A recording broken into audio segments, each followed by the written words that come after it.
Hey guys, so I'm probably the only person watching who wasn't looking forward to this. This is the A&G Imperial with a real motor in it. And this was done out of necessity.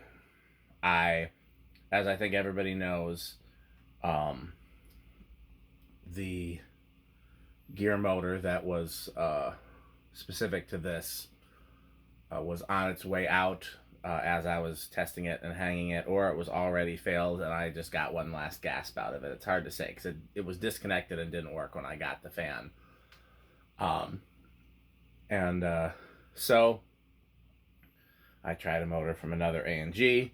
I tried a motor from a Casablanca. I tried new motors from Dayton that crossed to both of those. And I found an EMC motor on eBay that looked to be the same as the one that originally came out of it, except 10 RPM slower. And I swore that was the solution, and that got here, and that didn't fit either. So the only one that kind of fit was the one out of the Casablanca, which I shoehorned in there, but it was very loud, and it didn't really fit. The belt had the only way to make it fit. The belt was rubbing against the motor housing and not turning in a straight line, so the belt probably would have failed pretty quickly with that. So this was a huge project. Ironically, the part that I thought was going to be the hardest turned out to be the easiest, and the part that I thought was going to be the easiest turned out to be the hardest. The hardest part was actually retrofitting the flywheel, and I thought that was going to be easy because the A&G flywheel has an opening that is, if you're in metric, 19 millimeters. If you're in standard, 3/4, which is not a standard fan shaft size. Fan shafts are 16 millimeter, 17 millimeter, and 20 millimeter, I think. And the motor that I found that fit in the housing, because it was incredibly hard to find a motor that cleared the housing. Despite the housing being so big, there's just not a lot of room in there. It was a GE motor out of a small 6-blade Homestead that was on our part out pile because it had been damaged in the flood. And that was this. I tried an Emerson K55. I tried a Casablanca K55. I tried an XLP. This was the best fit. And it worked, as you'll see in this video. But the shaft size on that is 17 millimeter. And that ended up being very difficult. If it had been a 16 millimeter, they make shims for that, or bushings, or whatever you want to call it, but they make a way to convert that. But since 17 to 19 millimeter is only 2 millimeters, they don't make a bronze shim or bushing that thin. So I used a brass one, and I used something that's called shim stock that used to be used in rebuilding engines in the 30s. My friend Chuck had some of that his dad had, and we used that. It's not perfect. Mounting the motor turned out to be the easiest part because the Homestead motor had lamp nipple thread in the top. So I just used the same lamp nipple that mounted it together for when it was an A&G. We're not literally the same, but I used the same type. I had to get a longer piece. And I had to grind down the top of the Homestead motor to get it to fit. And the part that I thought would be easier, but ended up being kind of hard, was fitting the housing together. Because you may notice, it might be hard to see in the videos, unlike most fans, if you look at, like, here's the housing from the Homestead that was damaged in the flood, and you can see there's screws that just go through it, through the side band into the other housing piece. This doesn't mount that way. The screws are in the center, and you probably can see them in the video. The screws are right there in the center. Right there. And the one rule that I made for myself in doing this is that, okay, now come on. I did not want to permanently change it. I didn't want to drill holes in places you could see. I didn't want to do any, like, if I found the right motor, I wanted to be able to convert it back to gear drive. And so that I thought was going to be difficult ended up being pretty easy. I used an electrical plate and got a machine shop to drill some precision holes in it, and I painted it, and it worked okay. I had to grind down the top of the motor a little bit. I had to grind down the standoffs. I had to do a lot of work with, Chuck helped me with the top of the motor. I did everything on the bottom of the motor, and we got it together. So, what else? I didn't want to run a lead wire for the motor through the center for a host of reasons, mainly just because that isn't going to be practical with a full speed motor in it. You're going to need a way to reduce the speed. So this instead now is, those are the warm glow. Let's switch to, so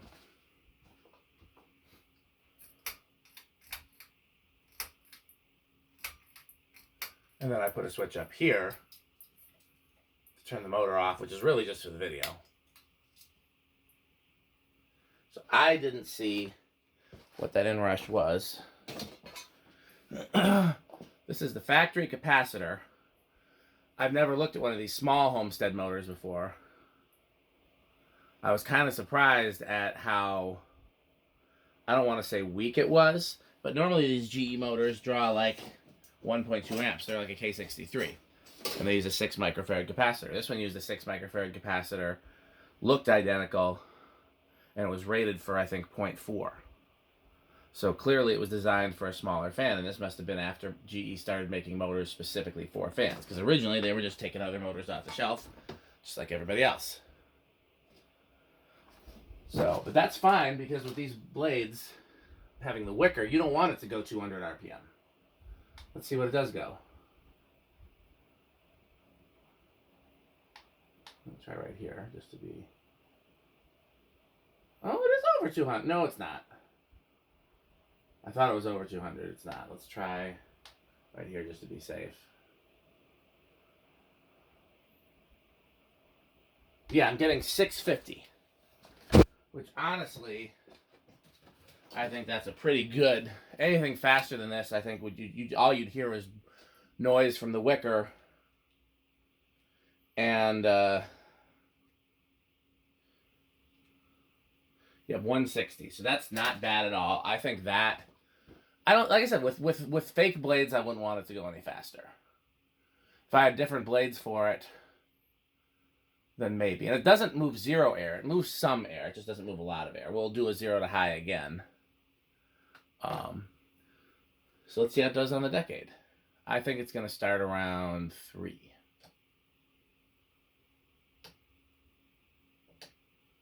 Hey, nailed it. I'll tell you where that guess came from. I hadn't tried it before. I knew it was a little stiff. Ooh, maybe I lost. Okay, I lost. 4. I knew it was a little stiff. The motor itself was stiff. It had been in a flood, but ironically, it didn't actually have that much trouble. It was okay. And then the way everything lined up in the motor, and I had to use a new piece of lamp nipple for the stationary shaft. And you know, the stationary shafts, if it rubs even the slightest bit, it drags on the fan, and they're just... So, I kind of knew, you know, that I wasn't expecting to get the 7 RPM out of it. Maybe after it runs for a while. Let's just try again and see. I could see it wanting to start at 2. But anyhow, so I figured it would be, you know, a little stiff, but those GE motors usually do start around 2 or 3. I'm going to have to figure out a different canopy for it, too, because I can't use a lamp mounting with a real motor in there. It wants to start at 2. I'm going to let it run overnight. Let me tell you something. If it is bedroom quiet or quieter, I'm going to be really impressed, because I was not able to put very much vibration isolation in there. I wanted to just rubber grommet it up top to bottom, but the problem was there was such tight clearance that there wasn't room. Like, even like the thinnest rubber washer. Okay, so now it's working on 3. And that's a great restaurant for something like this with the wicker blades. Here's 4. It's so weird. I've never pulled one of these GE motors apart before to see. It's so weird that they use the same capacitor as it uses the same capacitor, and it has the same RPM rating, 225, but it has a lower amperage rating because it was designed for a smaller fan. Must have been some sort of joint venture between GE and Homestead, because they had other joint ventures like the Superfan. So that's 5. That's a good medium low. 6,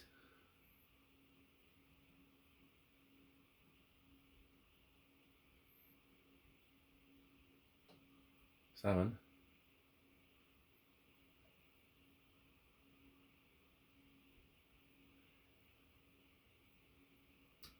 8, 9.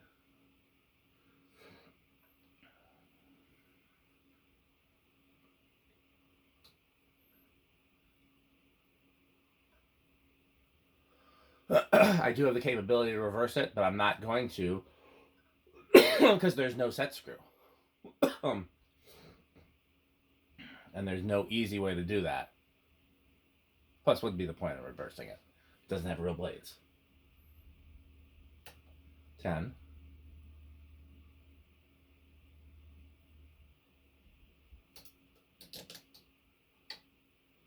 12,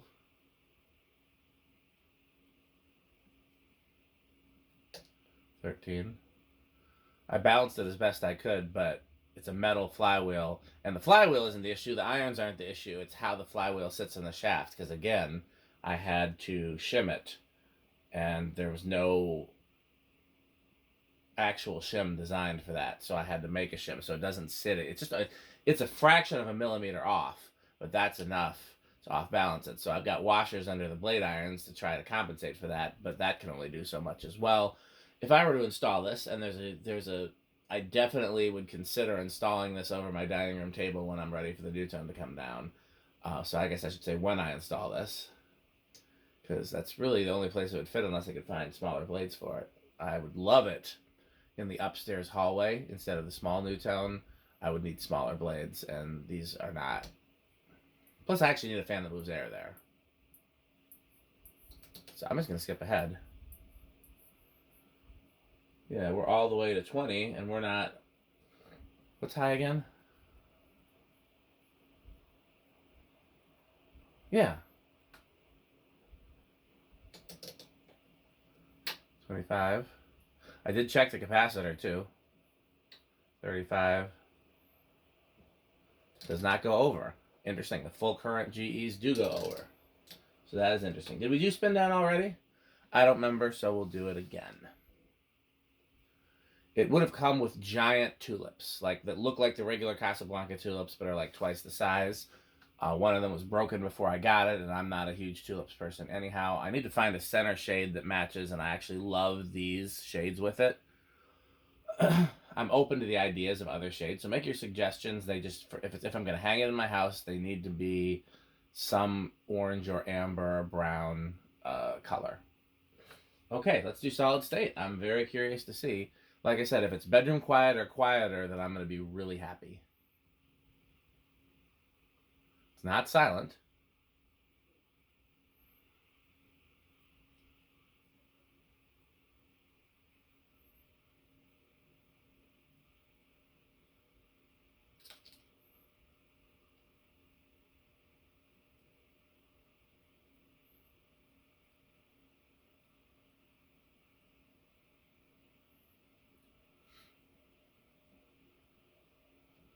Yeah, I'm calling that bedroom quiet.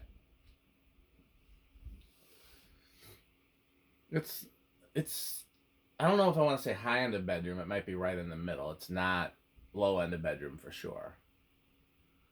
But it's particularly quiet in the garage right now. Like sometimes there's other noises and fans and heaters and things like that. Right now the only sound is I don't hear much. These ballasts are silent. Not silent, but close as close as makes no difference. Fans are quiet. Juxtaposed with the barn with the heater. By the way, we need to have a contest to name the heater. So maybe I'll put that in a Patreon post because this is the first video that I'm filming since having started a Patreon. So please subscribe to that, by the way. I'll talk a little bit more about that when we close out the video. 0 to high, I'm going to guess big inrush.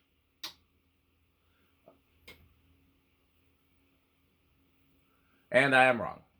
It looks like small inrush.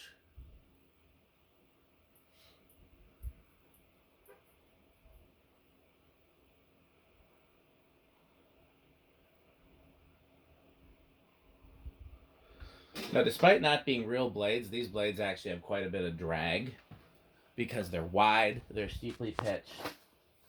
So, ooh, static. Nope. Okay. How do we do a Rick test? Okay, let's Rick it up. Alexa, garage off. Okay. Alexa, I said garage off. Okay. Alexa, workbench off. Okay.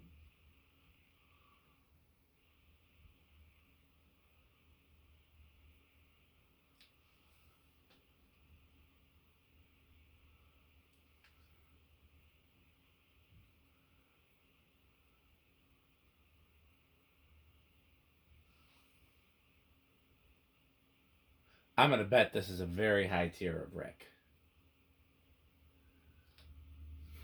This would look great over my dining room table. There's 2 reasons why I'm reluctant to put it there. 3, really. 2.5. Let's call it 2.5. One is I really like the new tone. My view actually switched on the new tone. I used to like the one at the top of the stairs better. Now I like the one over the table better. The Jonas light really grew on me. 2, the bigger the fan over the table, the bigger the fan I can put on the other side. Because I can't have a larger fan in the kitchen than I have over the table. It just looks weird. And that makes it difficult to limit the kitchen fan. Because there have been plenty of 52-inch fans that have lived there. 3 is that there are rare occasions when I want a fan that moves real air over the table. But it's the least likely place for that. Because there's a fan in the living room that moves real air that gets used frequently. A fan in the kitchen that moves real air that gets used frequently. You know. Alexa, garage on. So, hopefully you've seen my videos. I'm starting a Patreon for my 20,000 subscribers. Alexa, garage on.